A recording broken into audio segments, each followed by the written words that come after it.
This is Lucien Desjardins, a professor at Assumption College, and recalls what it was like inside the building at 0 hour when the tornado hit. And I'll quote, I'll drive the narrative here. A little after 5, there was what I took to be a typical New England thunderstorm going on with a little hail. We stood on the steps of the gym, and I said to my son, "See how a thunderstorm forms? Look at the updrafts in that cloud." It was very dark inside the building, and I could hear the wind roaring, and I stumbled over the objects once or twice. It was that dark. Then I looked out and saw the limbs of trees blowing around, and they were going from left to right, north. I said, "Let's duck." And the 4 of us got down on the floor of the vestibule, and I kept thinking, the trees are flying north. I can't explain why, but that was the thought that kept running through my head. The trees are flying north. It seemed very profound and important at that time. Then when it was over and the sky cleared in the west, there had been so much noise and commotion that none of us knew that the tower had crashed and those poor people had been killed. I said to the boy, "That was a tornado." Worcester, Mass, 5:08 p.m. The view towards the north, the tornado had just entered Worcester near Brattle Street and increases in intensity, and the width grows as it bears down on Greendale. I lived for 6 months in the early 90s on View Street. Mile 35, Shrewsbury, 5:22 p.m.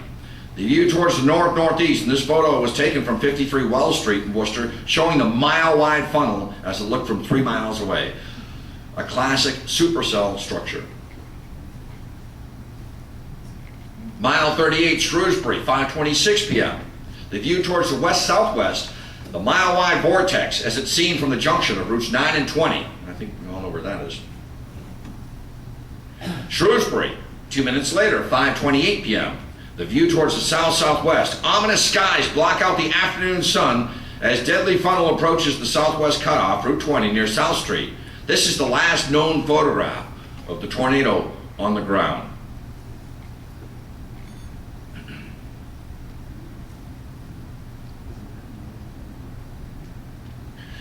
Now, there were 3 New England tornadoes that day.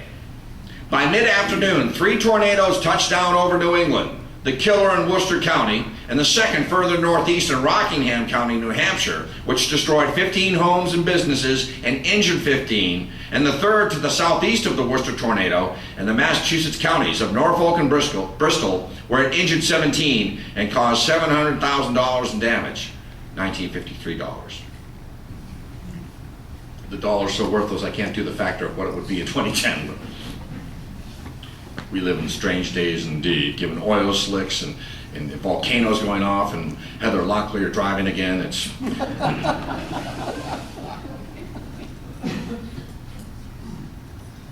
Let's just examine this. So we see the Worcester tornado, and then you see the younger one beginning in Sutton, called the Sutton-Wrentham tornado. And this is about an hour later.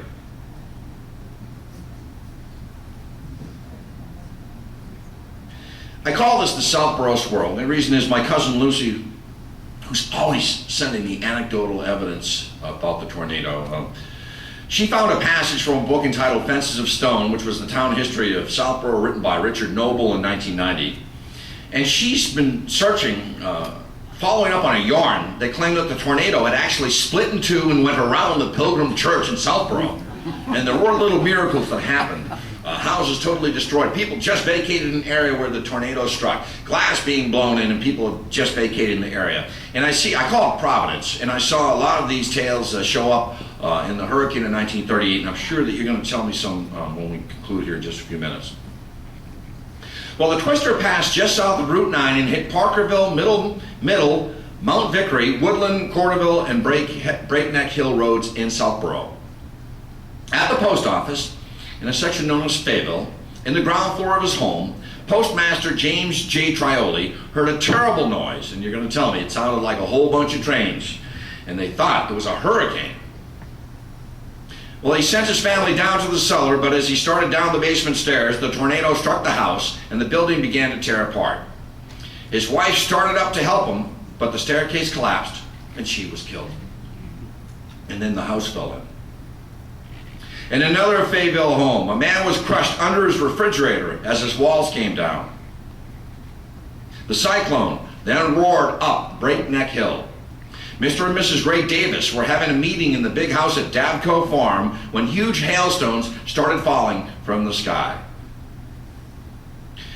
One of the underrated things about this tornado is the Great Fire that we'll talk about in just a moment, and also the fusillade of hailstones that took place. They tend to talk about the wind. Ray Davis had the presence of mind to reach for his motion picture camera, even as the incredible winds tore through the Davco properties, ripping up orchards, leveling 13 of the 14 Davco buildings, and leaving the 60 tractors warehoused there in a tangled, twisted heap. Ray Davis's film, the only record of the storm's devastation, showed the Davco barn literally exploding. I can't find this.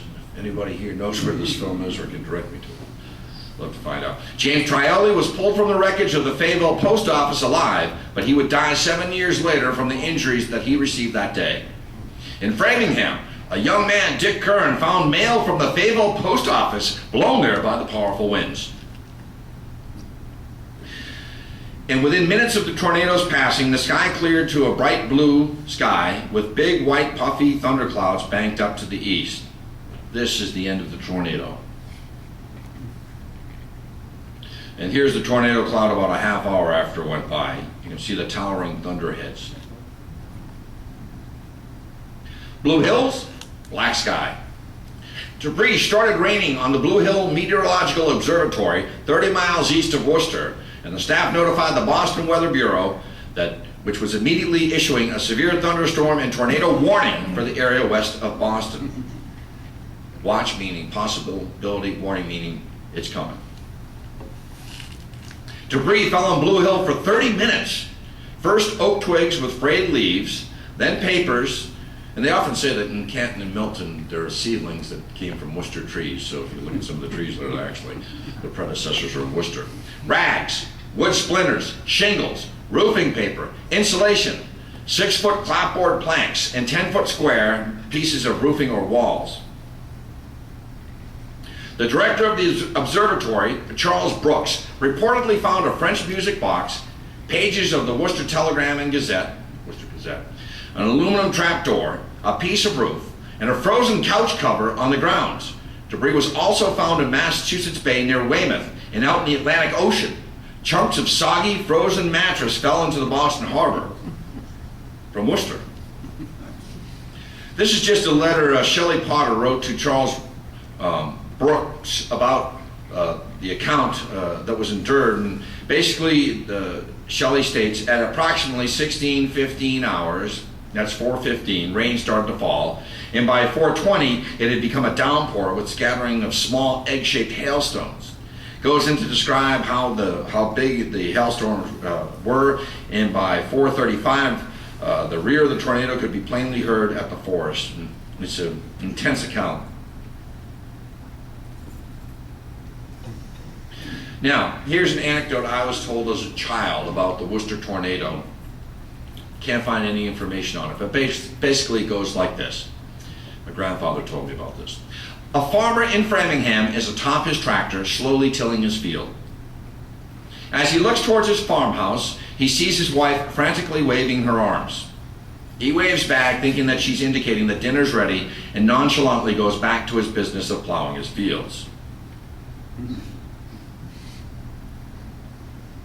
As he turns his tractor around, he sees a dark funnel cloud approaching from the west. He shifts into high gear and heads for the house, just as the wind begins to whip violently. He's now in a race with the twister, except that his speed tops out at 20 miles per hour.